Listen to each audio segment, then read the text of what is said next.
In March of 1896, near the English town of Reading, a barge was sailing down the River Thames. One of the bargemen saw a package floating in the water. Curious, he picked it up. When he opened it, he was met with a grisly discovery: the dead body of a baby girl, later identified as Helena Fry. Helena was born out of wedlock. Unable to take care of the child on her own, Helena's mother put her up for adoption. She paid £10 to a woman named Mrs. Thomas, who promised to place the baby with a loving new family who couldn't conceive. As it turns out, Mrs. Thomas's real name was Amelia Dyer, who may be the world's most prolific serial killer. Amelia was born in Bristol, England in 1837 and had a rough childhood. Her mother suffered from typhus, which caused psychotic outbreaks. Amelia had to take care of her mother until she died when Amelia was just 11 years old. Amelia trained as a nurse and married a man named William Dyer. They quickly had 2 children, a daughter named Mary Ann and a son named William Samuel.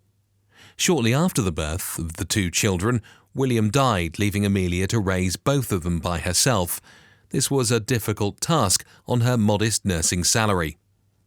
Around 1869, when Amelia was 32 years old, one of her nursing colleagues told her about a potentially lucrative career path. In Victorian England, having a child out of wedlock was frowned upon by society. Single mothers often had no means to take care of their children. This created an industry known as baby farming. A baby farmer is essentially an adoption agent. For an upfront fee, they will take possession of an unwanted child and promise to either find them a new home or take care of the baby themselves. This was an attractive option for many young and desperate mothers. Amelia became a baby farmer, offering to take in babies for the prices ranging from £10 to £80 each. This is the equivalent to $2,000 and $16,000 respectively, adjusting for inflation.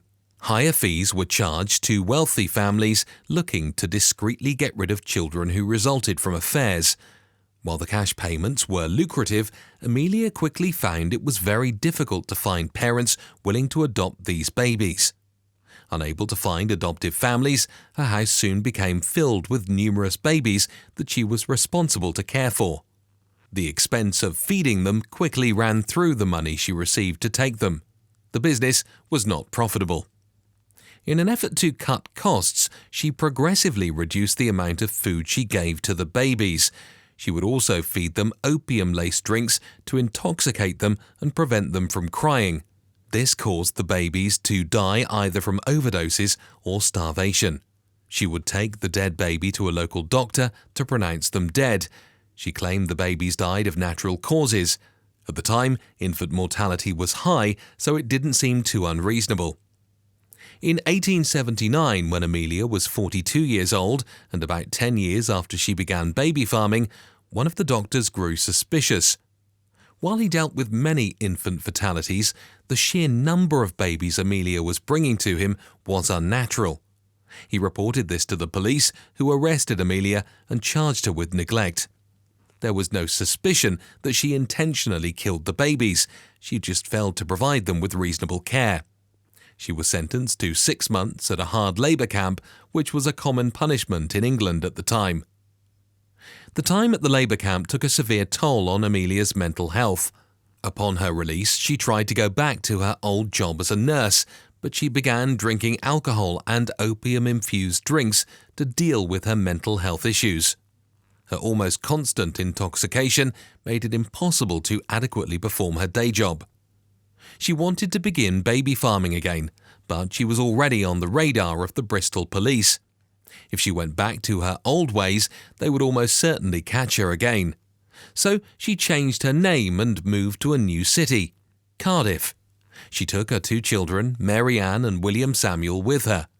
She reopened her baby farming practice, posting advertisements in local newspapers targeting single mothers with unwanted children. Amelia realized the reason she was caught in Bristol was because she would take the dead babies to a doctor to have them pronounced dead. It would be much easier if she could just make them disappear. Instead of allowing the babies to die slowly from malnutrition, she would strangle them almost immediately when she got home. She would put the bodies in weighted packages and throw them into a river, allowing them to sink to the bottom. She stayed in Cardiff for a few years. Once people became suspicious of her, she changed her name again and moved to another town called Reading.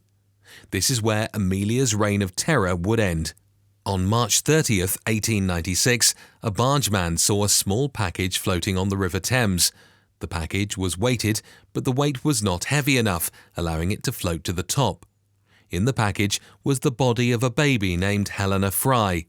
It also contained a train ticket with a name on it, Mrs. Thomas. Thomas was a fake name taken on by Amelia Dyer when she moved to Reading.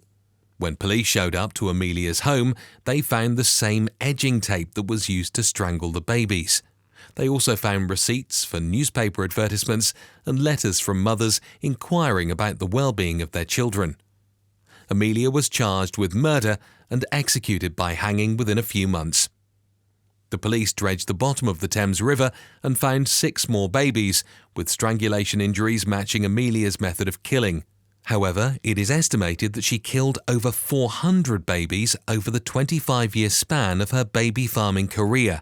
This makes her one of the most prolific serial killers of all time.